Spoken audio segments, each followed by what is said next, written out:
It's good stuff. Okay.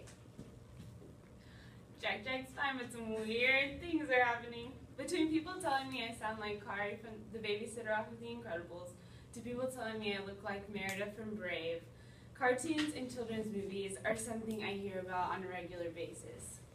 In 2013, Monsters University was the only G-rated movie to make it to theaters. This is a giant decline from the G-rated movies that made it to theaters when we were children, such as Hercules, Mulan, 101 Dalmatians, Bug's Life, and this is just scratching the surface. It is becoming more and more difficult for parents to take their children to the movies. Today I'm going to talk about the need for an improved rating system, the way we can make this happen, and what this industry would look like after this was accomplished. The rating system is a complex process that's job is to rate movies so that it is appropriate for audiences. The biggest problem with the rating system is that it varies from movie to movie and they do not have a list to go off of. For movies to make it to theaters, they have to first go through the classification and rating administration. This is a committee made up of parents who have children from the ages of 5 to 15, and they must watch the movie, review it, and then they have to discuss it and vote on it. This decision has to be voted on and approved for it to make it to theaters. If for any reason the movie gets edited or altered, they must go through this whole process again. This is an extended process because there's no list to go off of, and ratings vary from movie to movie, depending on who's on the committee and what the movie is about. The committee is made up of parents that have kids from the ages of 5 to 15. They remain on this committee until their youngest child is 21 or they've been asked to leave. The ratings to pass must get a 2/3 majority vote, and if this does not happen, they must start all over and go through the entire process again. The rating process, while beneficial, has a couple of areas that need to be improved on to better benefit this generation of movie lovers. Now that we've talked about the problem with the rating system, we're going to talk about the policy solution. The solution would be to create a policy that required the CARA to go off of a list of criteria that must be checked to create a rating. This criteria would have a checklist for language, violence, sexual content, crude humor, and a multitude of other things.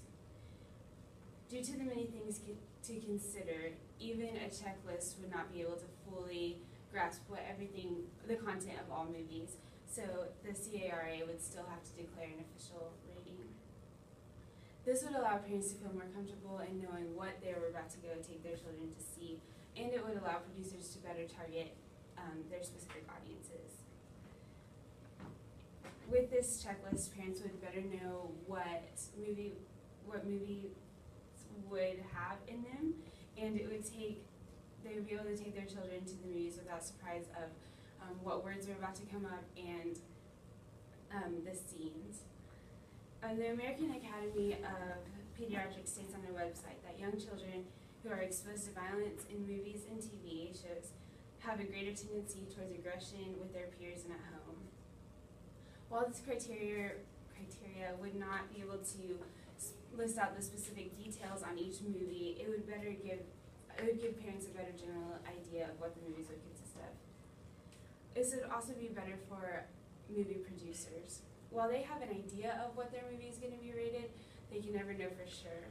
An example of this was the Hip Hop Project that was made into a movie in 2006. In this movie was given a PG-13 rating. However, it said the F word 17 times. While most people believe you can't say this word more than twice without it being rated R, this movie obviously makes that a myth. With this list in place, movies like this would not make it through, or the public would be more aware of the fact that this is content that they might be viewing. Now that I've talked about a policy solution, I'm going to talk about the ways that this would change our future. The movie industry would drastically shift with this policy in place. Films would have to meet stricter criteria if they wanted to fit into a certain rating to benefit that audience. It would be able to better gauge whether parents would be able to better gauge if they should take their children to the movies The Motion Picture Association of America stated that in 2013, 1.4 billion movie tickets were sold. With such big numbers at the box office, viewers should have the right to know what they are about to be exposed to. We also might see a growth rate in the number of G-rated movies. The National PTA Association says that watching movies with your children will help them broaden their horizons and see the world differently. In the last 10 years, we've had a huge shift in our rating system and what we viewed acceptable. We've shifted from PG being parental guidance to it now being accepted by the general public. We've also shifted from PG-13 to there's a lot of children of all ages that are now going to see those movies. With this criteria in place, it would allow for these ratings to regain the original meaning.